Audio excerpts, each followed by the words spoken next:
Sudah siap belajar hari ini? Siap Ya, Bu. Nah, jadi hari ini kita akan mempelajari materi perbandingan trigonometri. Nah, sebelumnya Ibu mau tanya nih, apa materi kita minggu lalu? Masih ada yang ingat nggak? Teorema Pythagoras, Bu. Teorema Pythagoras. Ada lagi? Dan kesepadan segitiga. Nah, minta dia. Jadi Ibu mau tanya nih, apa sih hubungan materi itu sama materi kita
nanti akan menentukan tinggi tiang atau tinggi orang atau bayangan tanpa harus mengukurnya, mengukur keseluruhannya.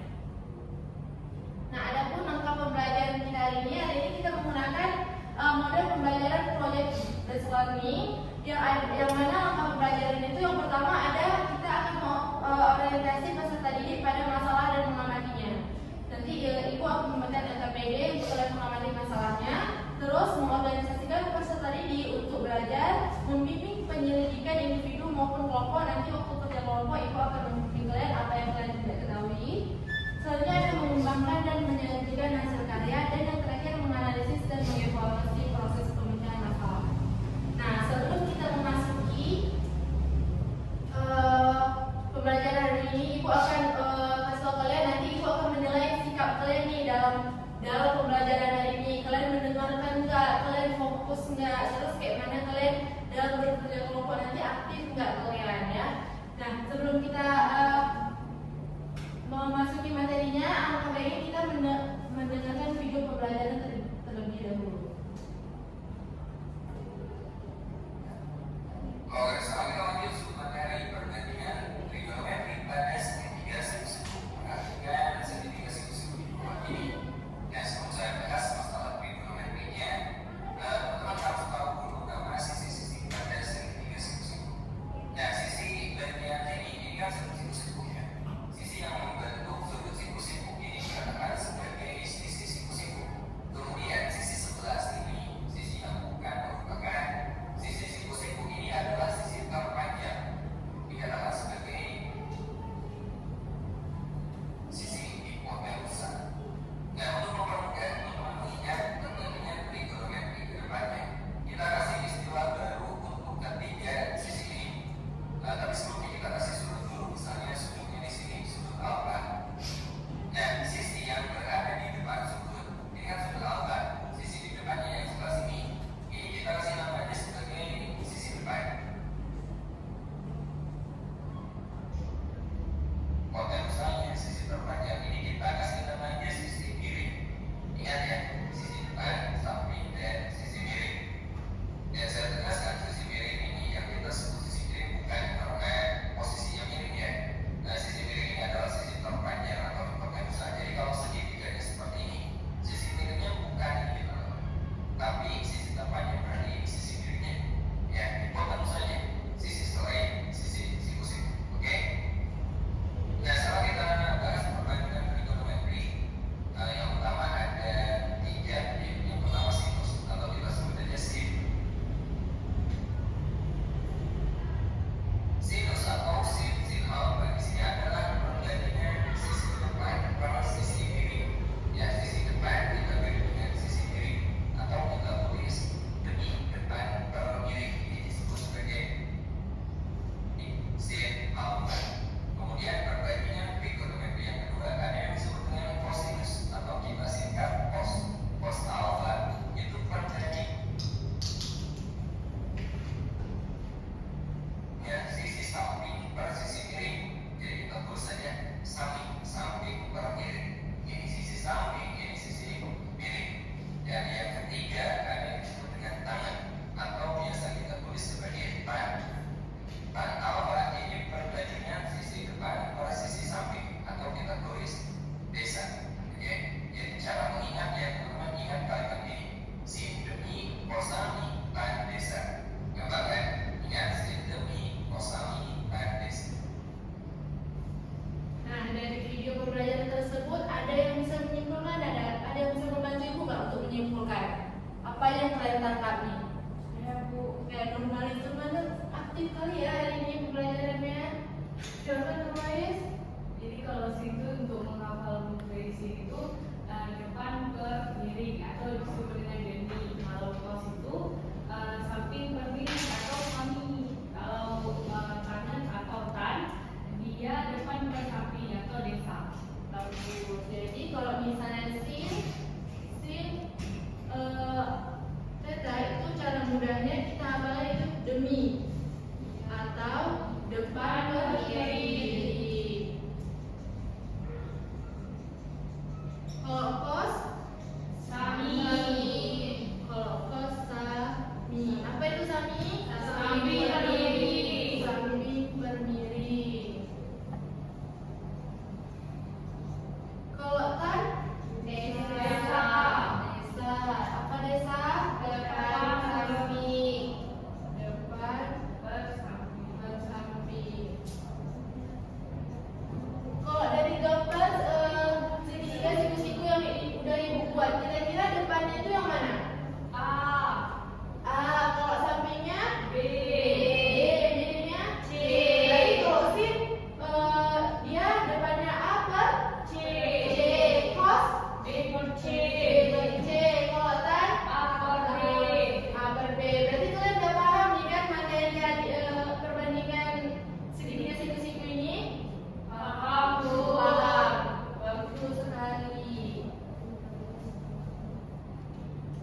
yaitu titik A tadi yang kalian sebutkan, sisi A.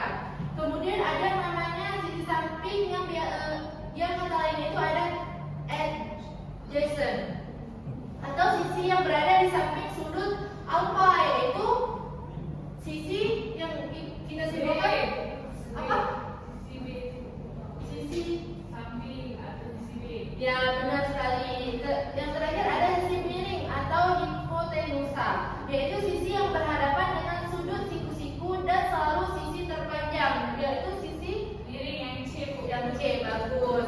Yang lain diharapkan aktif juga ya, jangan normalis saja nih. Nanti ibu mikirnya normalis cuma yang paham, yang lain tolong dengarkan dan aktif juga ya anak-anak ibu. Baik ibu. Nah, selanjutnya ada sudut elevasi. Nah, sudut elevasi merupakan sudut pandang ke atas dari garis horizontal. Dan ada sudut depresi, yaitu sudut pandang ke bawah dari garis horizontal. Yang mana sudut elevasi kira-kira? Kalau dari gambar ini, ada yang bisa sebutkan nggak? Sudut A, ya. Nanti ibu tuliskan A, B, C. Berarti mana yang disebut dengan sudut elevasi?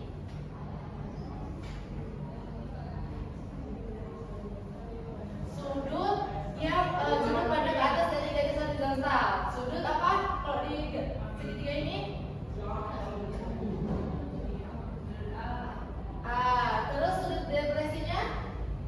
Sudut pandang ke bawah dari garis horizontal. Sudut C. Bagus. Berarti udah paham kan mana sudut elevasi dan sudut depresi? Sudah, Bu. Belum? Ini belum paham ya. Ada yang mau bantu ibu nggak kasih tahu ini apa itu sudut elevasi dan depresi? Oh, mereka juga belum paham. Baik, kita jelaskan. Jadi sudut elevasi itu sudut pandang ke atas dari garis horizontal. Dari segitiga ini mana yang disebut dengan garis horizontal? B. Yang B. Garis Yang A.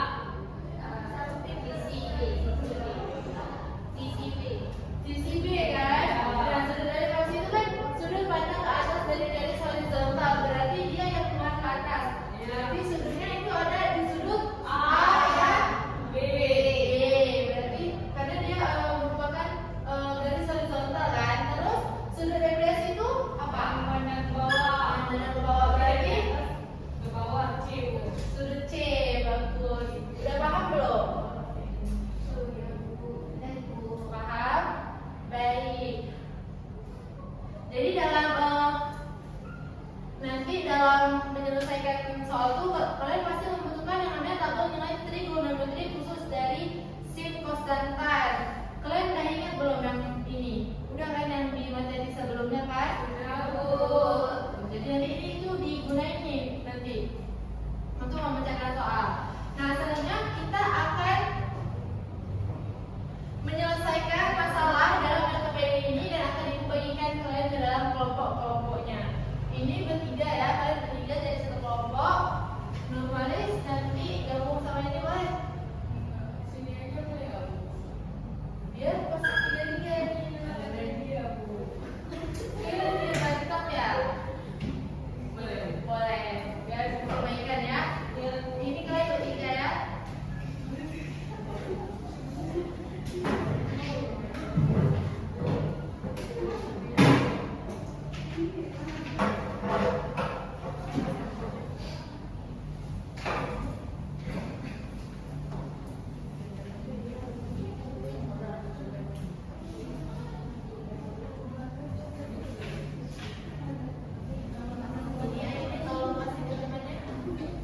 Nah, kalau misalnya ada yang nggak paham atau kalian nggak ngerti cara pengerjaannya, silakan tanya ibu. Jangan tanya ke kelompok lainnya ya, dan jangan bekerja sama dengan kelompok lainnya.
kira-kira tingginya berapa, terus kira-kira mereka ini bangun nggak? Kan mereka itu kembali ke sini dekat situ kan kira-kira hari dari jalan ini banyak-banyak ini nanti kerjakan nanti ada yang lagi tunjuk random ya. Ibu mau tanya, oke sebentar ya, baik ibu.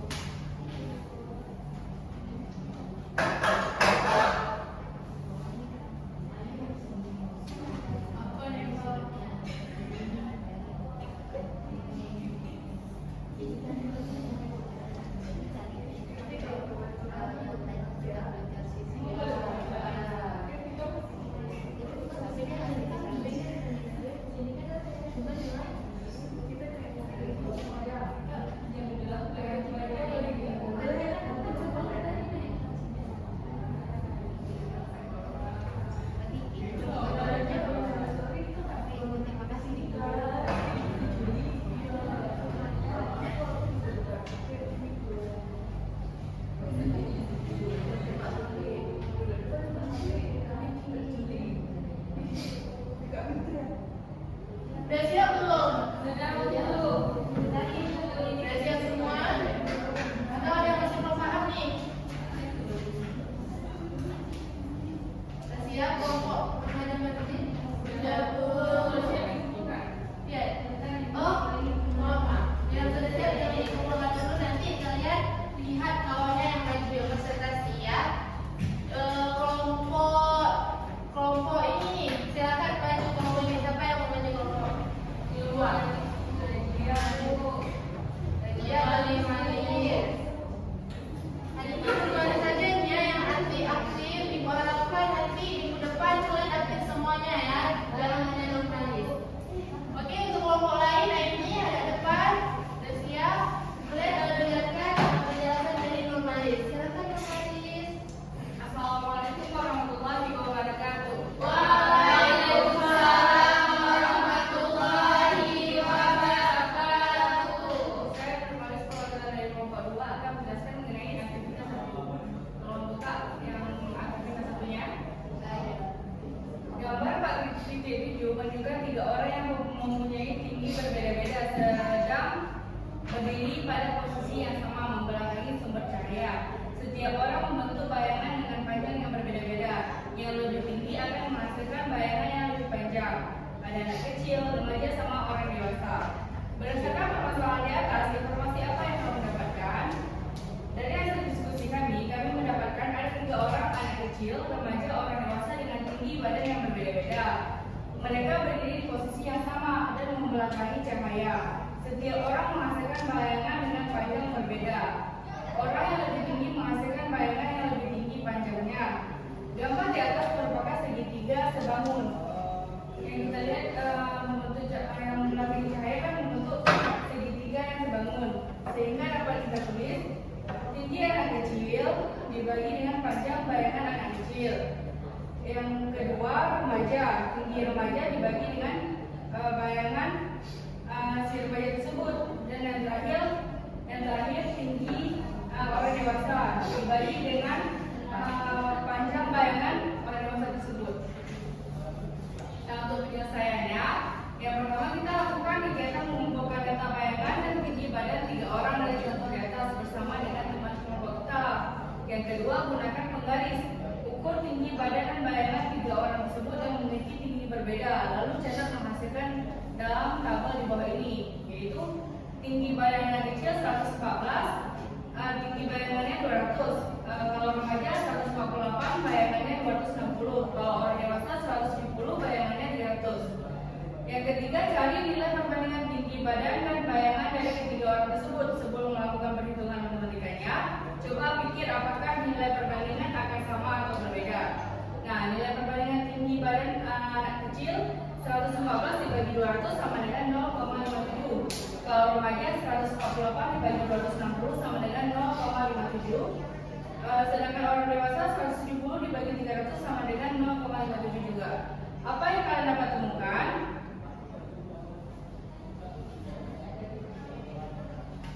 Nah, kami menemukan bahwa nilai perbandingan antara tinggi badan dan panjang bayangan untuk ketiga orang tersebut adalah konstan, yaitu sama 0,57. Ini terjadi karena sumber sumber cahaya terletak sangat jauh sehingga sinarnya datang secara paralel. Hal ini membentuk segitiga siku yang sebangun. Karena segitiga sebangun, maka perbandingan sisi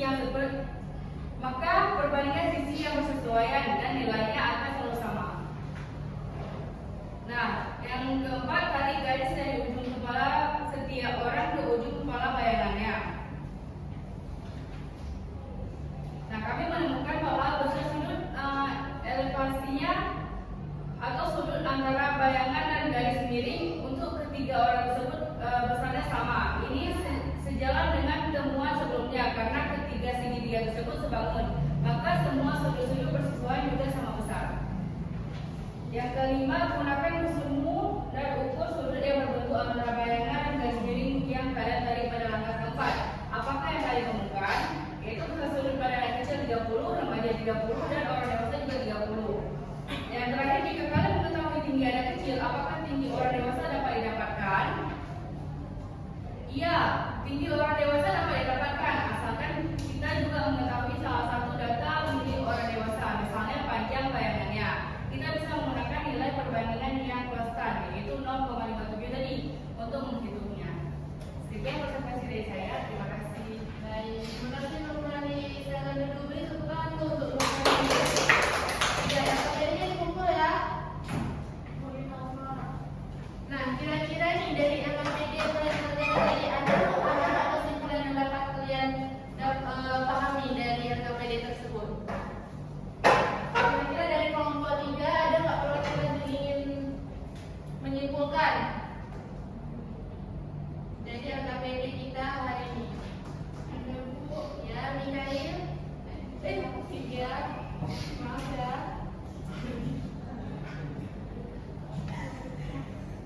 Dan Mikael. Yang pertama itu tadi Bu, itu pada aktivitas 1 dan 2 itu berguna untuk menghubungkan sisi depan dan sisi samping Bu. Contohnya seperti tinggi dan banyaknya. Bagus. Terus pada bagian sinusnya Bu, itu terdapat pada aktivitas 3. Kita dapat menghubungkan sisi depan dan sisi miring Bu. Contohnya seperti tinggi tembok dan panjang tangga. Dan yang terakhir itu kosinus Bu, terdapat pada aktivitas 3 juga Bu.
tinggi tiang bendera tanpa kita memanjatnya?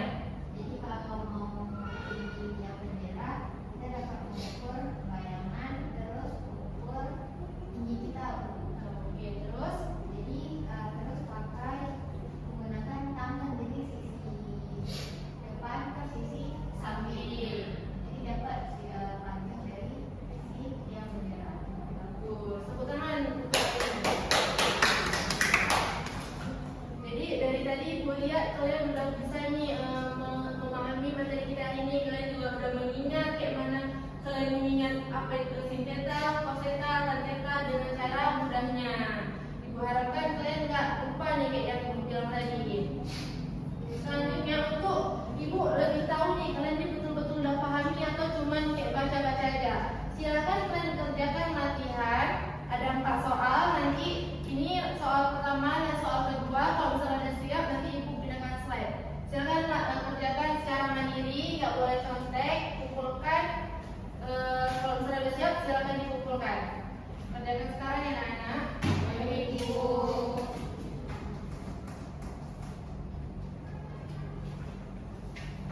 Udah nomor 1 nomor 2 udah siap belum? Sudah, Bu. Selanjutnya soalnya silakan kerjakan juga ya.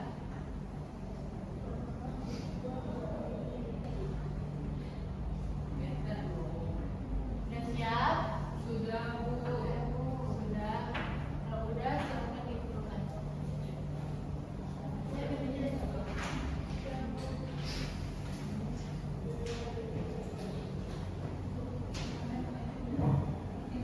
Siap belum?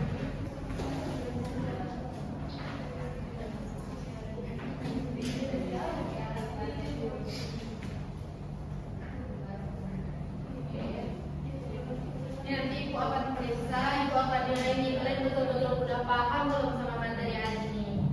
Nah, selanjutnya untuk minggu depan kita akan melakukan praktek untuk membuat klinometer nih. Jadi pada kelompok kalian ini nanti kalian tetap berkelompok ya, tetap 3 orang. Dan di minggu depan ibu harapkan kalian membawa satu sedotan, selotip, dan gunting. Kalau dicatat ya masing-masing kelompok. Baik, Bu. Kemudian harus bawa selotip dan gunting, satu sedotan, satu busur, satu tali dan satu panah dari karton. Jadi ibu harapkan setiap kelompok masing-masing membawa bahan dan alat-alatnya untuk kita membuat klinometer agar kita lebih paham lagi materi perbandingan trigonometri ini. Jangan dilupakan ya anak-anak. Baik, Bu. Nanti jangan pas situ mau sekolah situ baru kalian ingat ya. Lebih baik setelah pulang sekolah ini kalian siapkan bahan-bahan yang kalian bagi. Ini kan ada 3 nih, 3 anggota kelompok dalam satu kelompok. Itu kalian bagi-bagi ya.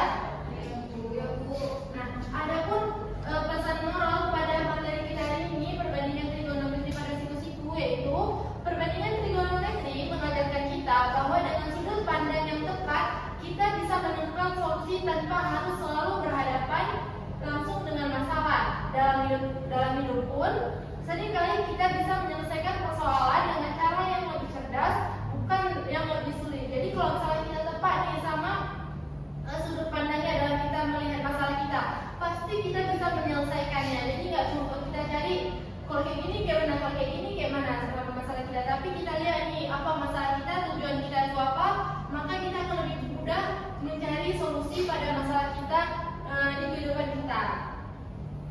Nah, baik, bagaimana materi hari ini? Kira-kira semua paham dan bagaimana nih kalian tanggapannya pada materi dan pelajaran hari ini? Seru sekali.